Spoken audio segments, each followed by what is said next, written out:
Hello and welcome everybody. My name is Tamsin Rose, a Senior Fellow for Friends of Europe. And today we're going to be exploring the question of the change on the horizon for the energy world and the impact of COVID-19. At the beginning of this year, our focus was how we would get from here to there, how to accelerate our shift towards climate neutrality to avoid climate catastrophe for the whole planet. And then COVID-19 came in and disrupted our entire world. Across the planet, workplaces were closed down, education places were closed down, oil prices have dropped. We've seen enormous disruptions to our logistics and supply chains for renewables and other energy sources. We've seen that there's been a drop in CO2. Maybe that's good news, but it's just a temporary blip. We still need to get back on track to meet our ambitious targets that we need to make. And in this month, December 2020, countries are required to update their national commitments that they made under the Paris Agreement. And we're looking as country after country is starting to make serious commitments to get to climate neutrality over the next few decades. Is that enough? Will that get us to where we need to be? This morning, I have 4 panelists who will help us discuss the issue, how we accelerate the energy transition and take into account the disruptions as well as the innovations that COVID-19 has brought to us. And let me start by introducing the first person on my panel, and that's Hans van Steen from the European Commission. He's an acting director at DG Energy, and he has responsibilities for renewables and research and innovation. Let me ask you a question, Hans. What do you think are the most important elements in our policy toolkit that will help get us from here to there towards climate neutrality? Hans. Well, thank you very much. I'm really delighted to be on this show today. It's a very important question because, in fact, we need to use the key instruments that we have in order to get to where we need to go. From the Commission's perspective, the most important thing is really to have a very clear vision and some clear targets about what it is that we want to achieve. That we have done, we think, through the European Green Deal, which has set the target of climate neutrality by 2050. We've now got good alignment of member states, and very recently we have also got agreement for the 55% CO2 reduction target for 2030, which in our view is really a critical step on the way that we need to achieve to be on the right track. So that is really important. And of course, that means also very important changes in the energy system, both when it comes to renewable energy and energy efficiency. We need to be more ambitious than what we have currently agreed with the member states, and that's why the Commission have committed to reviewing both the Energy Efficiency Directive and the Renewable Energy Directive already by June of next year. A couple of other elements that I wanted to mention, and I know you want us to be brief, but for us, we need to look at the energy system in a different way.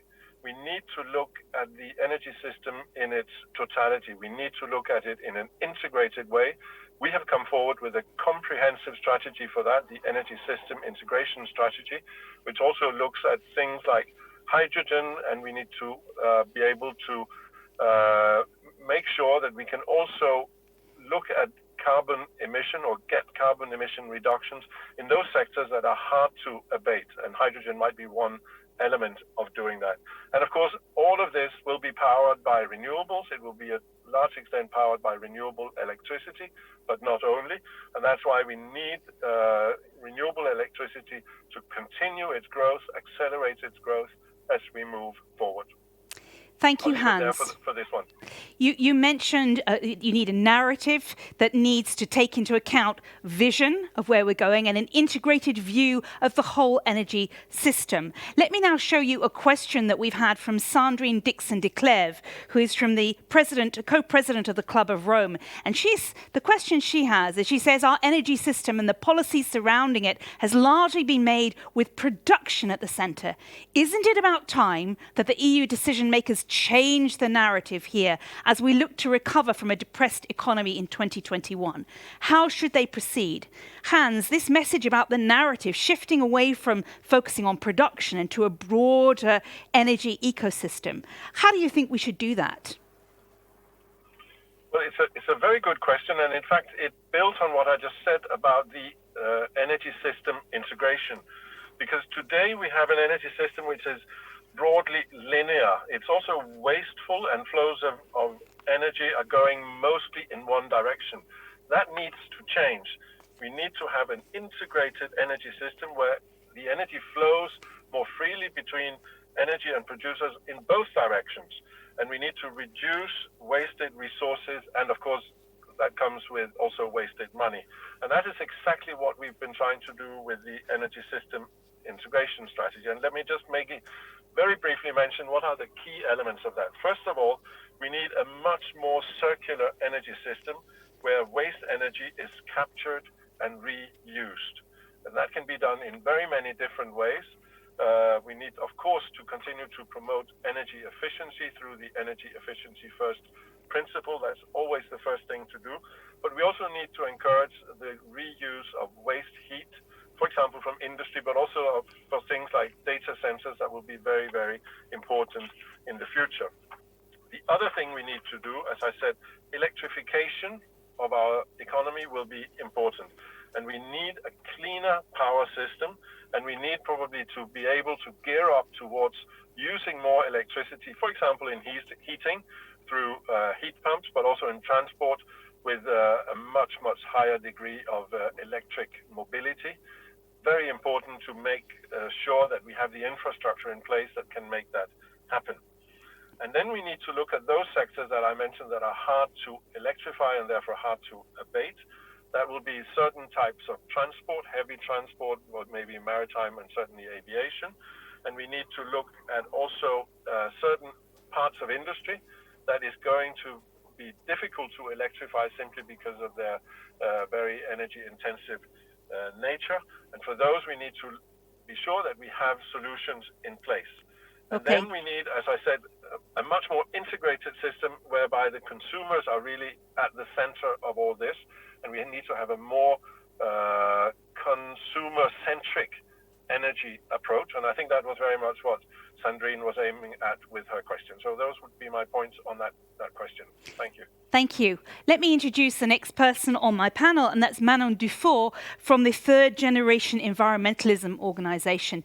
Manon, what needs to change for the energy sector to make this transition that we need? We've heard from Hans that we need to shift from linear to more circular, and we need to shift from production to more consumer-driven in the way we approach our energy. But this talks about a radical transformation, both about the way we produce and consume and perceive energy in our lives. Manon, what do we need to do to change? First, thank you very much for the opportunity to participate in this debate. I think Hans, answered a lot of this, and you just kind of reminded us. So it's really about kind of building renovations and smart electrification of roads and heating, and kind of wide-scale renewables deployment. Actually, I don't have a very innovative answer. We know what we need to do. We know that it's feasible, and we even know that it will have positive impacts on our economy and our lives. So actually what we need to do now is to get on with it, accelerate efforts, and tackle the political hurdles. What I mean by this is that basically to radically transform the energy sector is that we have to to stop making wrong choices and to make the right decisions now.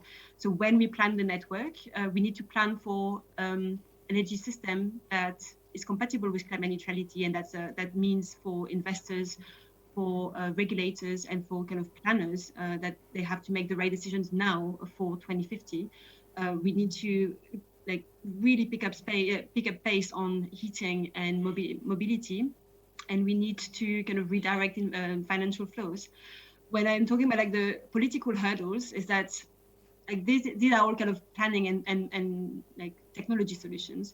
There's a few things that we need to do to make sure that this happens. And I think this is, the focus on consumer is one. We will need them to act for this to happen. And often it will impact I mean, it will take like kind of social and cultural changes to how they live, which is tricky. So that has to be centered. But of course, I mean, I'm sure we'll talk about just transition in this debate. Like it will significantly impact regions and workers. So for this to be successful, we have to already plan for how we're going to like manage these impacts. And finally, like one thing that I feel is not often talked about is that Europe's like foreign policy is very much centered around like fossil fuels, new pipelines, or kind of oil imports, oil investments. And I think as a start, like the EU needs to be transparent about their demand decreasing and the fact that it will have impact elsewhere, and then realign actually its diplomatic effort with the European Green Deal to be fully like credible and transparent. On the global stage. I think this will have important impact on the pace of the energy transition internationally. Thank you. So, I mean, in short, everything needs to change. Everything about the way that we live our lives, the houses we live in, the way we move around, how we get to work, our workplaces. This is an enormous change that needs to happen. And of course, that change, it's partly to do with consumer demand and, as you said, political decisions, but it's also partly to do with the way the energy companies themselves see their role. And I'd now like to introduce our next speaker. That's Francesca Zari from the energy company Eni. You have, in your company, you have recently put much more of a focus on this just energy transition. Can you tell us a little bit more about what this means in practical terms when a company like yours decides to change its business model? How do you do it? What does this actually mean? Francesca. Okay, I just thank you very much for the opportunity. I just want to start saying that Eni has not just started. Eni has accelerated something that is in our DNA. We come from an history where in the pre-war time, Eni or Egypt, instead of Eni, used to have the bus on the Apennines going from Florence to Bologna, fed by CNG. So this is far away, but is in our DNA. So what I wanted to say that we are used to be disruptive. And in the last 6 years, we have accelerated a lot our effort to actively engage in our energy transition path, in a deep decarbonization of our mix of energy sources and products. In fact, in our long-term business plan that we presented the last February, we have traced a detailed business path with intermediate goals that set out the evolution of our company in the next 30 years. So the plan combines the objectives of ongoing developments in a fast changing energy market and a significant reduction in our carbon footprint. We have set, I want to give some numbers, and I want to give a favor of the targets that we have already reached and the target that we have given to our company. Allora, what we have already reached in 80% emission in fugitive methanes in our upstream sector, already reached in 2019. The reduction towards 2014 about greenhouse gas emission has been 43%. And looking forward, regarding emission reduction, we wanted to achieve an 80% reduction in the full life cycle net emission of our marketed products by 2050.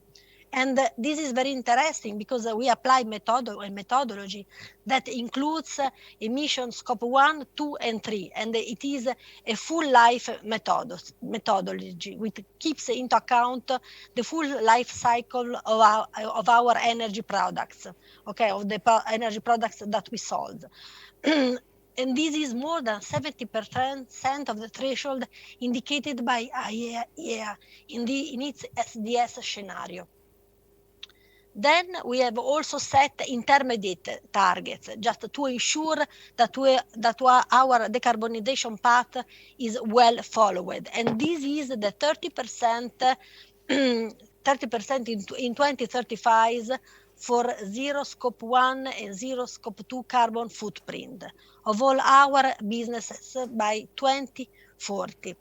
Finally, in Europe, Eni will be scope 1, 2, and 3 net emission neutral by 2050. Okay, so We have set many other details and more details targets for increasing natural gas production and gradually phasing out oil for green refining, renewable power production, and sustainable chemicals. And afterwards, if there will be the chance, I will also explain that. Excellent. Thank you very much, Francesca. So it sounds to me like there's been a radical change to your business model. Let me now introduce the final member of my panel. That's Maria Spiraki, who is a member of the European Parliament and sits on the ITRI committee, which looks at research and energy and industry. When Manon was speaking, she said, look, we need to change our economic models, but we sort of now know where we need to go. What we need is the policymakers to make the right political decisions. So, Maria, let me ask you, this is a year with COVID. It was a moment of stop. All of our business models, our ways of life were interrupted and continue to be in many ways. So it's a perfect moment to stop and rethink where we go. Let me ask you, what do you think has been the impact of COVID-19 and the disruption on our ambitions to be climate neutral? Hello, thank you for having me. Well, I think it was a catalyst, and it is a catalyst. And allow me to insist on two issues. The first one is now we are facing the challenges on how can we first establish and then enhance a green and secular digital market for our goods and services. And second is how can we reduce the fear of people that are facing in front of technological transformation in their future. So we have the proper legislative framework. And I would like just to support that Mr. Vastis has already said, that it is a legally binding target. By 2050, Europe will be climate neutral, and it will facilitate all our efforts. And in this regard, I think that we have two main aspects that we have to work. The first one is our industry and SMEs. We have to work together in order to transform their business model, and it is important to have concrete business model in order to demonstrate. And second, we have also to engage people that they are facing these challenges and they are facing this kind of changing. But by having said that, I would like just to give an example. We have a very big renovation wave in the EU. And it is important to involve people in order to understand that now we are creating opportunities for jobs and growth, and also creating opportunities for upgrading everyday life. And I think that it is important also to say the example of sustainable transportation. It is also more feasible to have something that it works with electricity than taking something that it works with fossil fuel. And I think that we are in a pipeline, but we have to remember that we are not alone in the world. We are just an actor of the world. So at the same time, we have to become pioneers for giving the world the example, the paradigms to work on green transformation. Thank you, Maria. And you've mentioned that, we have a legally binding target. We've adopted the target of being climate neutral by 2050 within the European Union. And we now have a question from Matthias Frumery, who is the Swedish head of delegation to the UNFCCC.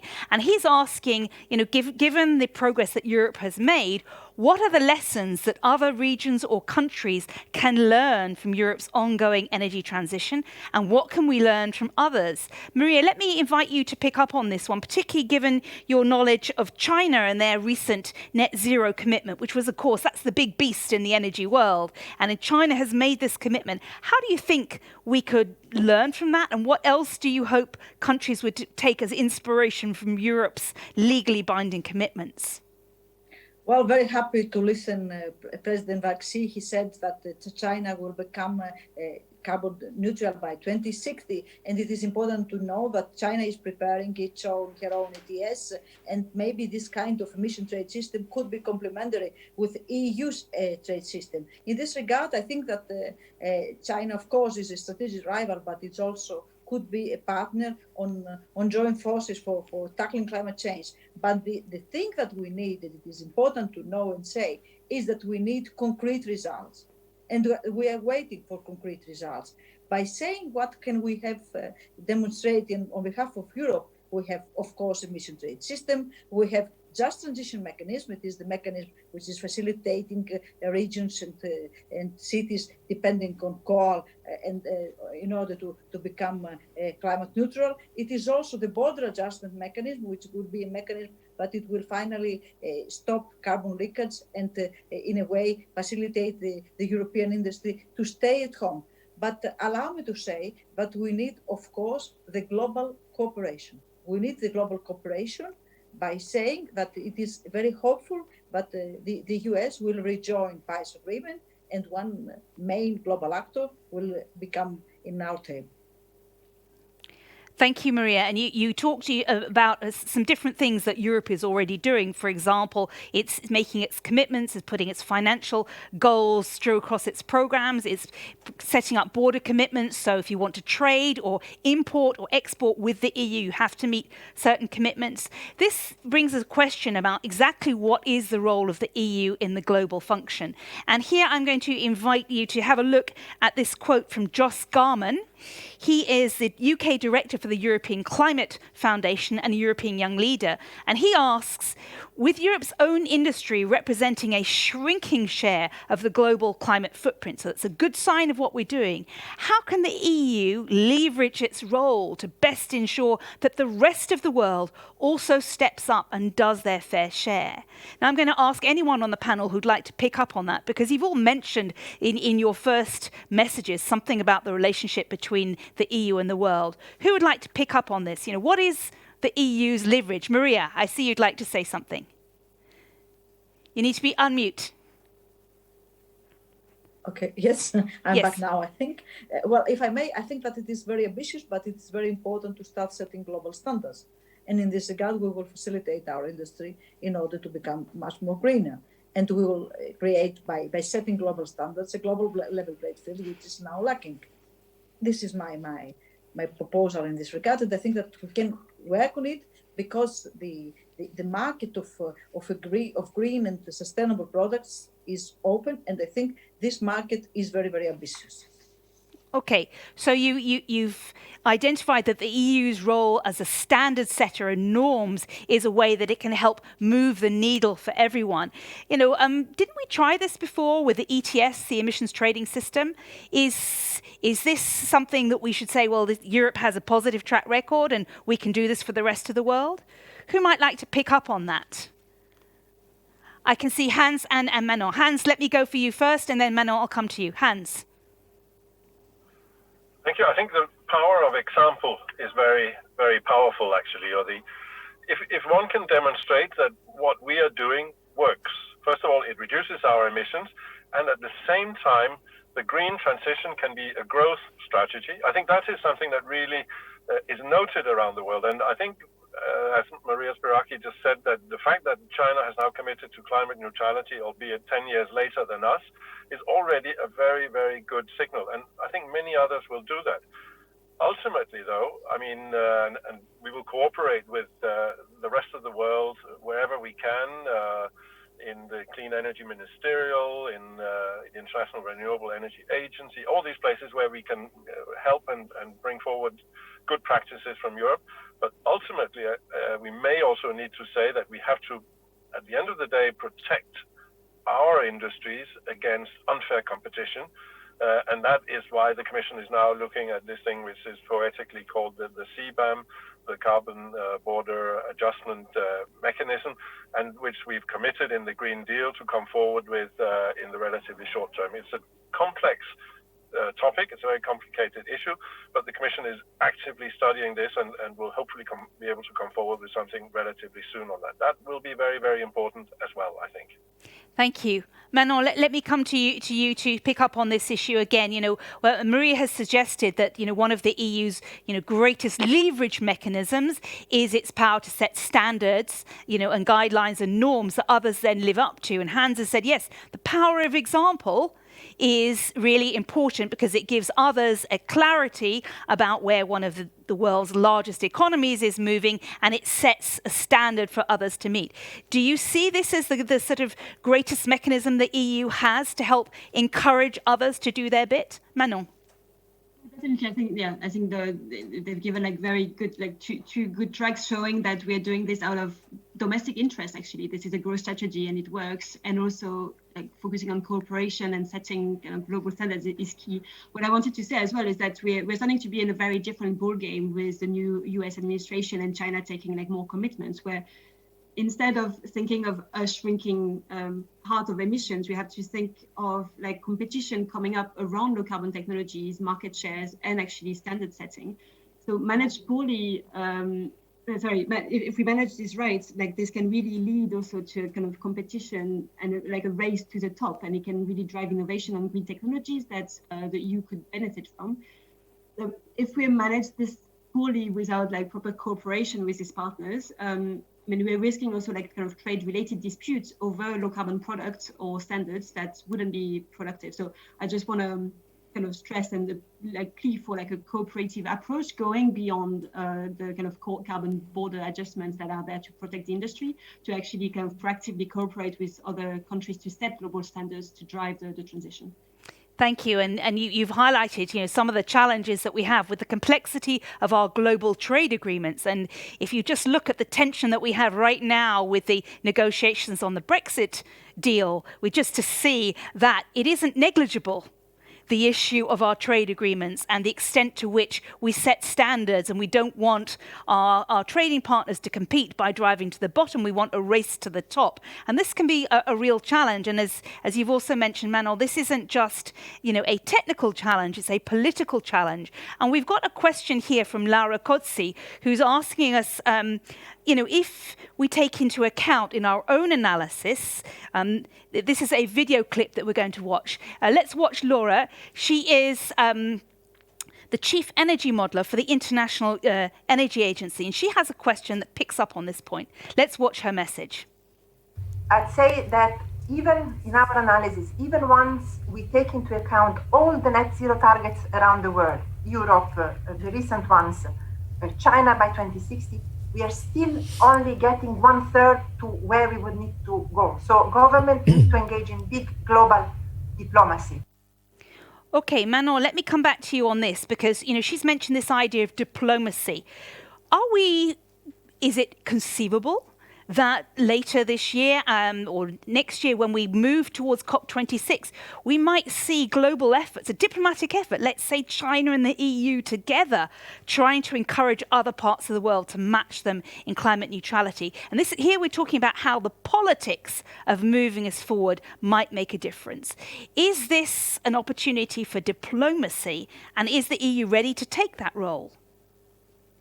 I mean, I certainly hope they're ready. I think the stars are aligned for this. So first, you may have seen this weekend we celebrated the 5th anniversary of the Paris Agreement, which is designed to address the fact that we have a goal. We're not quite there yet in terms of commitment. So what we need to do now is to close the gap and have increase and continue to increase pledges to get to limiting global temperature rises by, again, to 1.5 degrees. What we saw on Saturday was actually very promising. We saw another restoration of a political momentum around climate ambition, which in my mind would only be the beginning. We had a few pledges, notably from the EU and the UK, I think were particularly striking, and it's kind of the beginning of the year, where the meeting point is then the COP26 in the UK next year. 2021 is really it's a decisive year. First that's also where we're going to have to drive global recovery efforts, which obviously can make or break the climate transition. That is the year in the kind of Paris Agreement where we have to have higher mitigation commitments from countries. And it's also a unique opportunity. I mean, you're talking about the EU and China leading, but the EU itself can do a lot. We have now a strong domestic climate commitment, which means the EU has a credibility to push for more climate action. So that's non-negligible. But we also have Italy chairing the G20. We have the UK, which is not quite EU anymore, but still is a strong ally on this, chairing both the COP and the G7 presidency. The Biden administration is really looking for more cooperation. So that it is the year to really kind of continue building this momentum and raise this ambition. And I mean, climate is obviously central to Europe's domestic strategy, and Europe is very strong at climate diplomacy. I would say that, kind of repeating what I said before, I think for this year, climate really has to go like everywhere. So it's not only about climate diplomacy in the context of the UNFCCC. Climate has to appear in energy diplomacy, in trade, in kind of discussion on competition and standards. And like, I really hope like Europe can use climate as a golden thread for the 2021 push on climate ambition.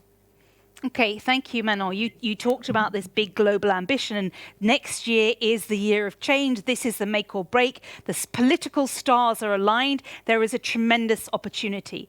But all of you have mentioned at some point that this is both a tremendous opportunity because it's a chance to kickstart some of our new technology changes, to accelerate a catalyst for investing in the new types of transport, or new types of housing, new types of ways of working, and that this is a huge opener to a new economy.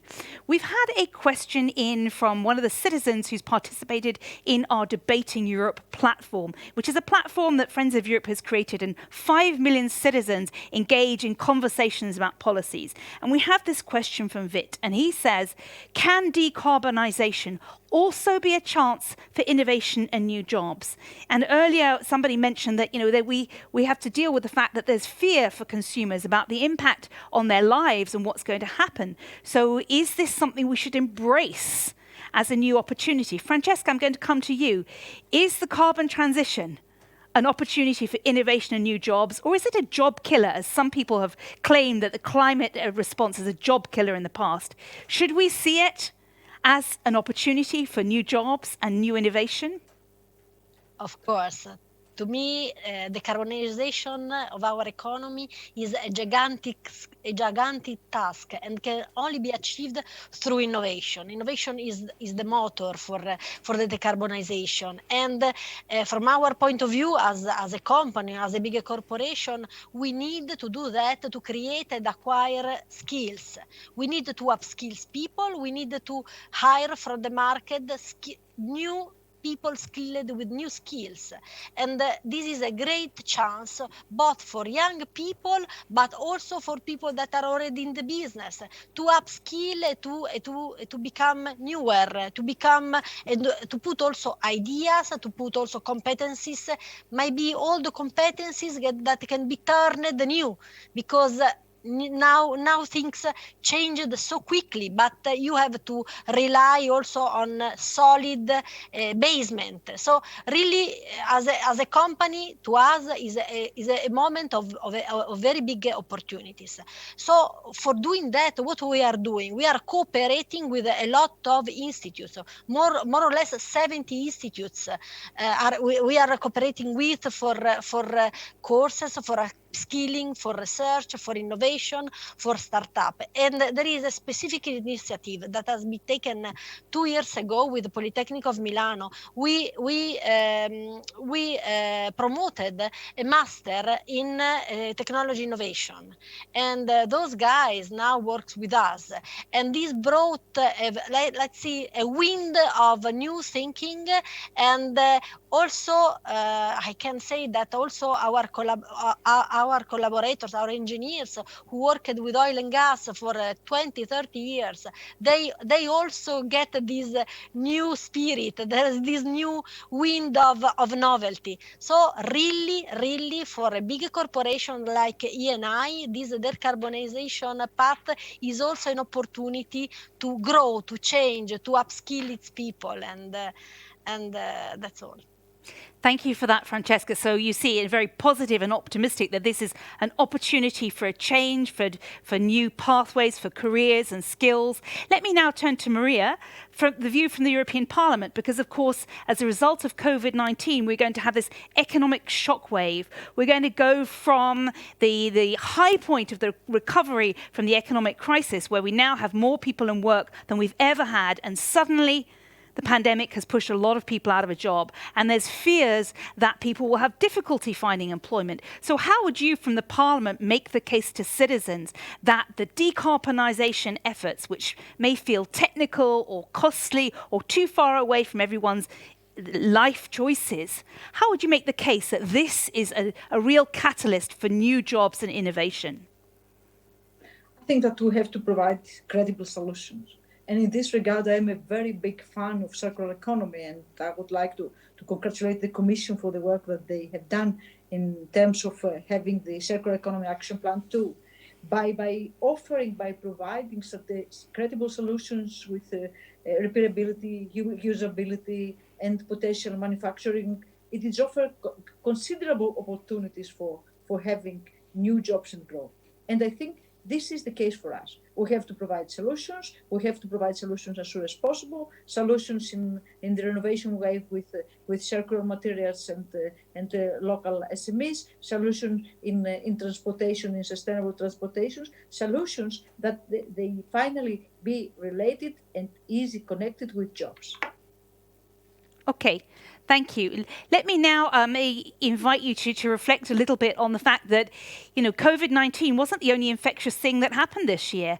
A number of big energy companies have started to make political and serious commitments to the energy transition. So let me ask you, Manon, is this enough? If we've had, political clarity from the leadership of EU countries, we've got this clear deadline of where we need to go and what we need to do, and energy companies are lining up to make that commitment, is that going to be enough for the shift that we need? Manon? I mean, you're right that, we've seen a lot of commitments from oil and gas companies this year. And to be completely honest, I'm a little bit conflicted about it. On the one hand, I think it does show that the transition is happening. It's inevitable. And these companies are under huge pressure, whether it's from their shareholders or socially or from policymakers to adapt. And it shows movement. On the other hand, a lot of them are still very much smoke screens and are really not good enough. I should say that of the oil majors, I think Eni's one is one of the better ones.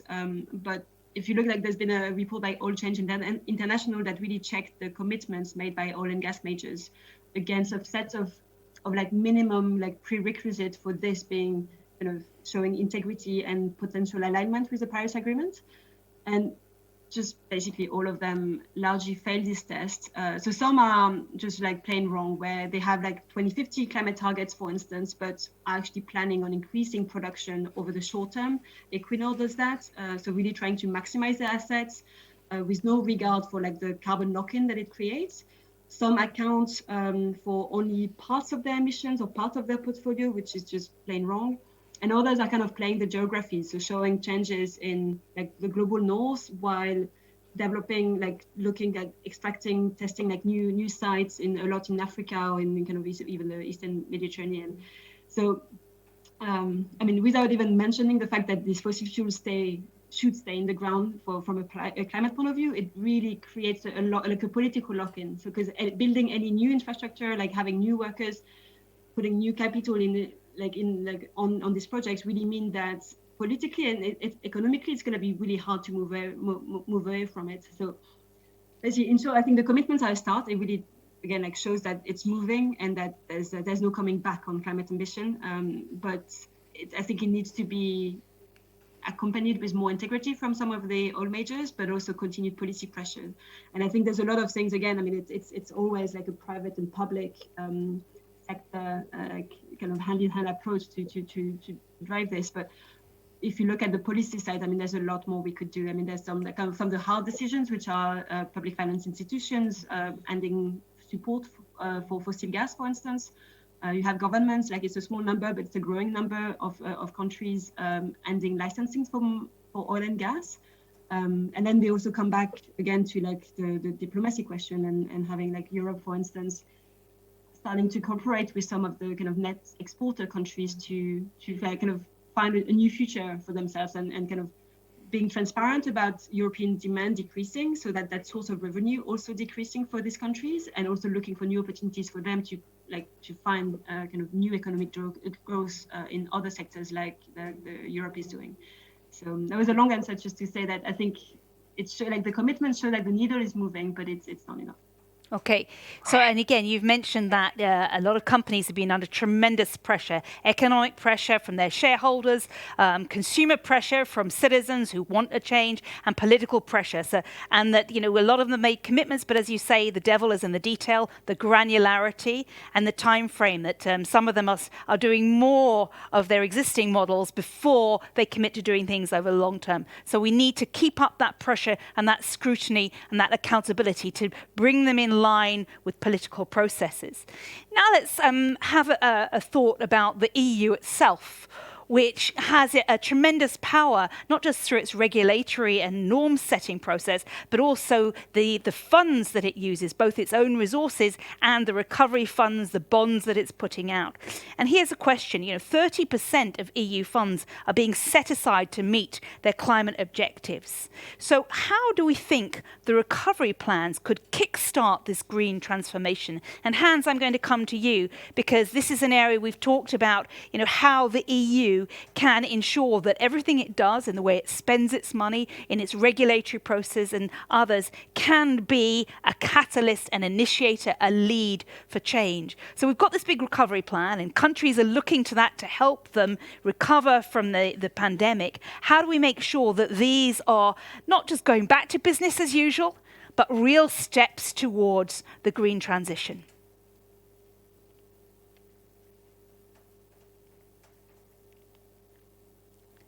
Hans, you're muted. Unmute myself. Lovely. Very good, thank you.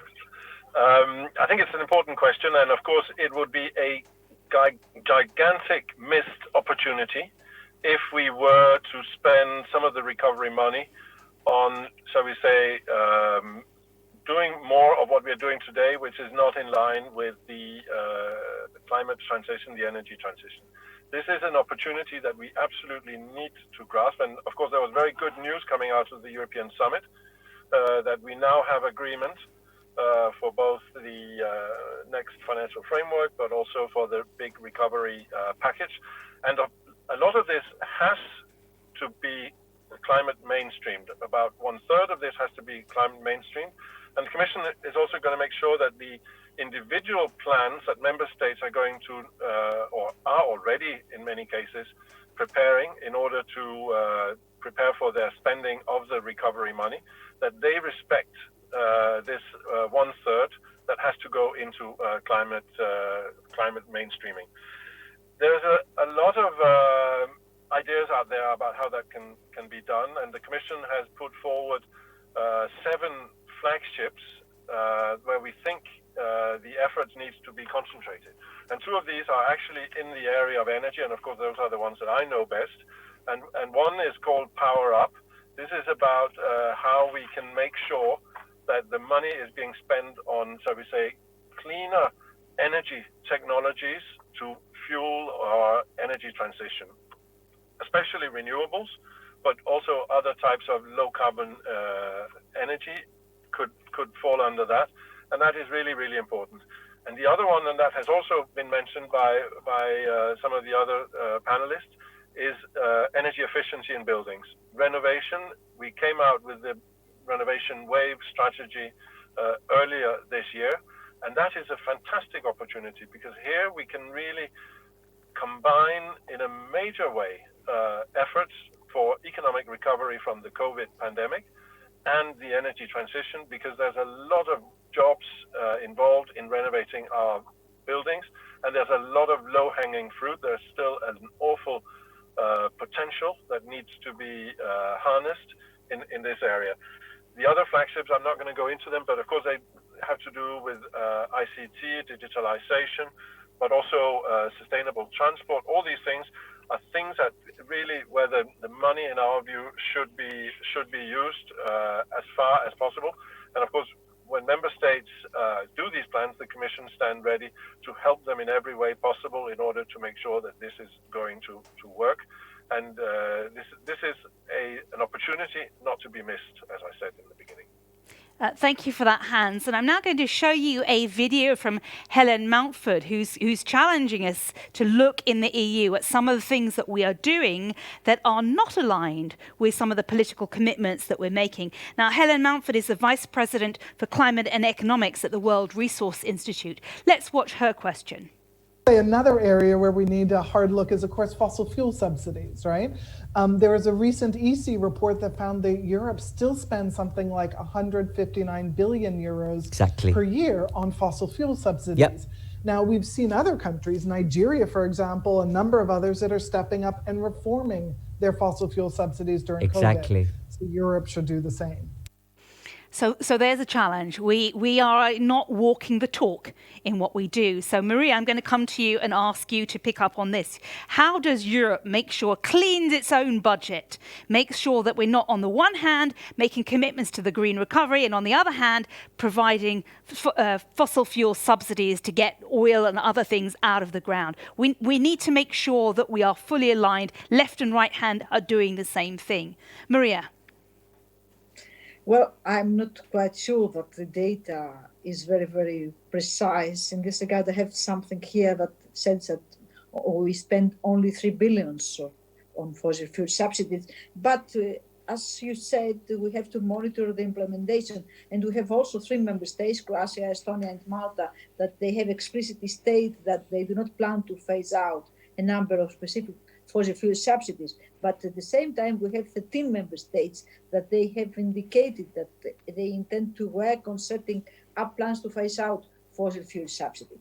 Having said that, I would like just to say that we now have the proper legislation in order to decarbonize our energy mix, I mean, in terms of EU. Yesterday, the Commission has presented the revision of 10-year regulation, which is saying that the transnational corridors that they are using for natural gas are not eligible in order to have it as a natural gas pipelines. And also, we have to take into account two parameters. The first one is the affordability of the energy that we are providing. And in this regard, we use natural gas until now because we don't have enough quantities of hydrogen or renewable gases, and we have to work on it. And the second one is the security of supply. So we have to combine a lot of new technologies. We have to focus on new technologies in order to use them as enablers for decarbonize our energy mix. But at the same time, and allow me to insist on it, we have to provide affordable energy to our citizens. This is the number one priority for all of us as politicians.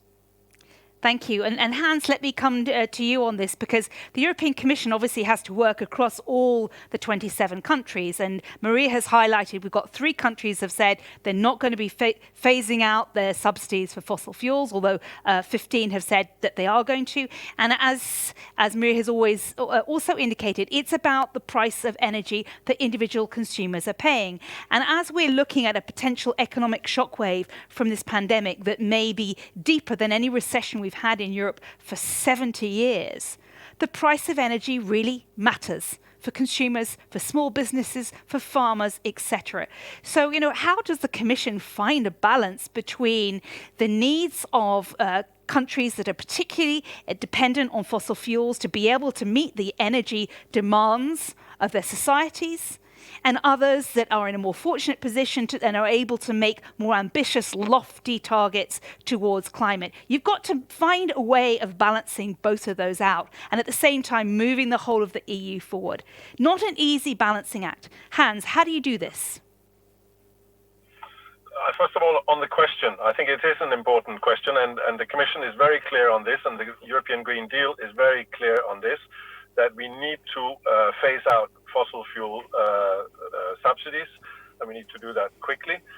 The numbers that were quoted, I don't know. I mean, it sounded to me they were high. We've estimated that in 2018 we were talking about 50 billion for fossil fuel subsidies, but I think maybe the number quoted also included subsidies in other areas of energy. But it doesn't really matter that much, because it's quite clear that subsidies to fossil fuels is not the right thing to do, and we need to get out of that. On the other hand, as you also say, it's clear that there's a balance to be struck, and energy poverty is an important topic that we need to deal with, especially perhaps in the current circumstances. And energy poverty can be addressed in many ways. Whatever way we do it, we need to do it efficiently, and we don't think fossil fuel subsidies is the right way of doing that. We are working with member states to hopefully help them phase out. We know, of course, that some of them say it's very difficult, maybe not very difficult, but difficult, and that there are important other aspects to bear in mind. But we would like at least member states to begin the effort of phasing these out as quickly as possible, because it creates the completely wrong incentives, and it's not, as I said, it's not the right thing to do in order to further the energy transition, and it will hamper the rapid introduction of innovation in the energy sector in a way which is not helpful at all. So I think it is important, but on the other hand, energy poverty is also an issue that needs to be addressed. And by the way, one way of addressing energy poverty is also energy efficiency, because energy poverty very often comes along with the fact that people are unable, for example, to heat their homes appropriately during the winter, because the homes are very poorly insulated or do not have the right type of energy facilities to heat them. So again, the renovation wave has an important element of energy poverty alleviation as well. I think that's what I need to say on this. It is a balance that needs to be struck, but fossil fuel subsidies has to be phased out, because we keep saying that also internationally when we talk to our partners, and then of course if we are not even doing that within the EU, it's not a very strong message that we are giving across the world. Okay, thank you. And let me now sort of circle back to something we talked about at the beginning of our conversation, which is the fact that our current energy models are linear, and we need to be circular. And that picks up on many of the points that you've all talked about, because a circular economy would be win-win for everyone, because it would deliver change across the whole value chain. And we have a question from Eberhard Gomez, who is the commercial director at Carbon Clean and European Young Leader. And he's asking the question, how will a circular carbon economy be successfully implemented in the short term as a mechanism to accelerate the transition to the green economy in the EU? And maybe I'll bring this to you, Francesca, because we talked about, business models changing. And obviously you work in an ecosystem of other companies, suppliers and others. How do you see a circular carbon economy as a means of, in the short term, kickstarting a green transition? Yeah, I tell you, I speak like a company, a bigger corporation, which makes business, and so it has to pay salaries. So we have to be concrete. We have to step from what is ready, what we can face now. So can give, let's say, value to our manufacturer chains. So what I wanted to tell to you is to make, let's say, examples of where we are starting. Okay, we have not started today. We have already started since a while, and we have already our proprietary, let's say, patent for producing advanced biofuels. We have already refineries which produces proprietary biofuels. We are already doing that. We are also facing in a very short time production of advanced fuels from plastic waste. We also doing the same with domestic waste. We are planning to build a plant for producing biofuels from FORSU, from organic fraction of domestic waste. So really, the answer to your question is the circular economy is not an option, is a compulsory. We need to start that way, but we need to start that way with something which is already concrete today, and as a company, we need also to take a value from that. And so This is what we are doing, and we are already doing. Thank you. We are planning to do much more also. So you mentioned the importance for concrete actions, and we have a final video from Ed Gluckman, who asks us a question that I'm going to ask Hans to respond to. Let's listen to his question. Good morning, my name is Ed Glucksmann, European Young Leader based in Cornwall in the UK, where I work for the University of Exeter. And my question is around lithium capacity and whether you think Europe has enough capacity going forward, or whether we'll be reliant on imports for the foreseeable future. Thank you. So Hans, there we have a question that relates to this important concept of strategic autonomy that we see talked about across a range of different sectors of our economy. And the need for electricity is going to go up, particularly as we shift our energy models. And this links to the need for batteries and lithium. Where are we in Europe? Do we have a plan for lithium? Indeed, I think what the question actually highlights is that the energy transition also creates, shall we say, new geopolitical implications for Europe. We used to be very dependent on imports of certain fossil fuels, oil and gas in particular. As we phase out from those, we might become dependent on other types of imports, and lithium is one of them, but also maybe some rare earth materials and other elements. That is something that is worrying, and batteries, as you say, are really important, both for the future of mobility as we move towards electric mobility to a much higher degree, but also stationary applications of batteries that are needed in order to create some flexibility. It's not the only means of flexibility for the new energy system, but it is one. So we need that. That is exactly also why the Commission has been very active in trying to bring about much more battery manufacturing capacity in Europe through the Battery Alliance. And that work has actually worked, in our view, very well. Vice President Šefčovič has been driving this. He even started under the previous Commission and is still driving it. And it is now actually beginning to bear fruit in the sense that we will see, we hope, very soon, new battery manufacturing capabilities in Europe coming up. For example, the Northvolt facility in Sweden is going to be able to produce these batteries that we need so that we will be not entirely dependent on imports. Because, of course, it is true that today a very, very the vast majority of batteries are produced outside of the EU. Yep. And since batteries will be an important element of the energy transition, it's much more comfortable also to have some capabilities in Europe to do these things. So I think we're on the right track, but of course it is still early days, and we've invested quite heavily in that particular element to try and get that right. Thank you. We're coming towards the end of our time together, and I'd just like to take the next 2 or 3 minutes to hear from each of our panelists. What is the one big idea that you think the EU could focus on that would really have an impact on our energy transition? And I'm going to start with Manon. What's the one thing that you think, a big idea that the EU should really focus on? And each of our panelists will have a chance to speak. Manon.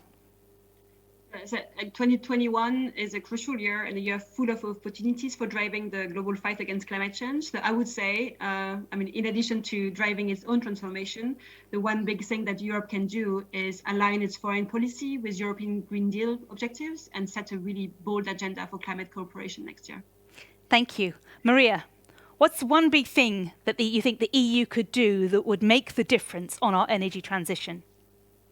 It's not a big thing, but it is important. It is the deep renovation, the renovation wave that we have ahead.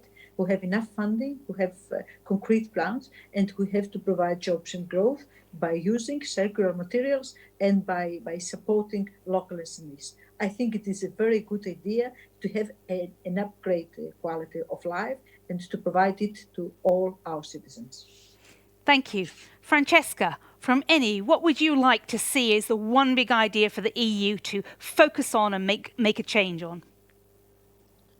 Okay, Allora, for ENI, very important, as for all the other big corporation, is to have the environment, the ruling environment, the regulatory environment to start to make the chance soon, and the right subsidies for the transformation, for going toward the transformation and having the chance of upskilling people and really going towards the path of the change in the future. This is the real changing element. Thank you. Hans, to close us off, what's the one big idea where you see the EU can have impact? I think it's very hard to give just one, and I was actually going to say the same thing as Maria, because I think the renovation wave is a really, really important thing. But since it's rather boring to say the same thing, I was quickly thinking that probably what would actually change things quite importantly would be when we all start to think about energy in a different way than we do today. Think about in an integrated and much more holistic manner, trying to think energy into all decisions, be it in industry, in transport, agriculture, or wherever. And then I think we will actually start to see some real opportunities arising that we can benefit from in the energy transition and make it quicker, faster, more efficient, and cheaper at the end of the day for all of us. So I think that would be important as well. Okay, thank you very much to our panel, to Manon, Maria, Francesca and Hans for sharing our conversation about where the energy transition is going and what we can do in Europe and the world to accelerate the change that we need. It's been a very broad debate, a very interesting debate, but a very necessary one because, as Manon and others have said, 2021 is the critical year. The political stars are aligned. We've made our legal commitments, other countries are stepping up, and there is a window of opportunity to make real change. COVID-19 has a catalyst. It has changed our economies and forced us to think again about the way that we live, the way that we move, the way that we work, and all sorts of questions are now open. We have got a renovation wave moving across Europe that we can use to piggyback on to really instill for consumers and in our workplaces new, more energy efficient practices. There's a window of opportunity to generate new jobs and skills as we deliver this energy transition. But this means shifting our training and our education. But it's opportunities for young people, which will be so important as we see the economic impact of the pandemic. At Friends of Europe, we'll be continuing to discuss these issues and follow them in the new year. And of course, we will be focusing on transparency and accountability and making sure that Europe walks the talk in everything that it does internally and its relationship with the rest of the world. I take this opportunity to wish all of you watching this a wonderful holiday season, and I hope that you stay healthy and safe. Thank you again, and watch the Friends of Europe website for future upcoming debates. Thank you to our panelists, and goodbye.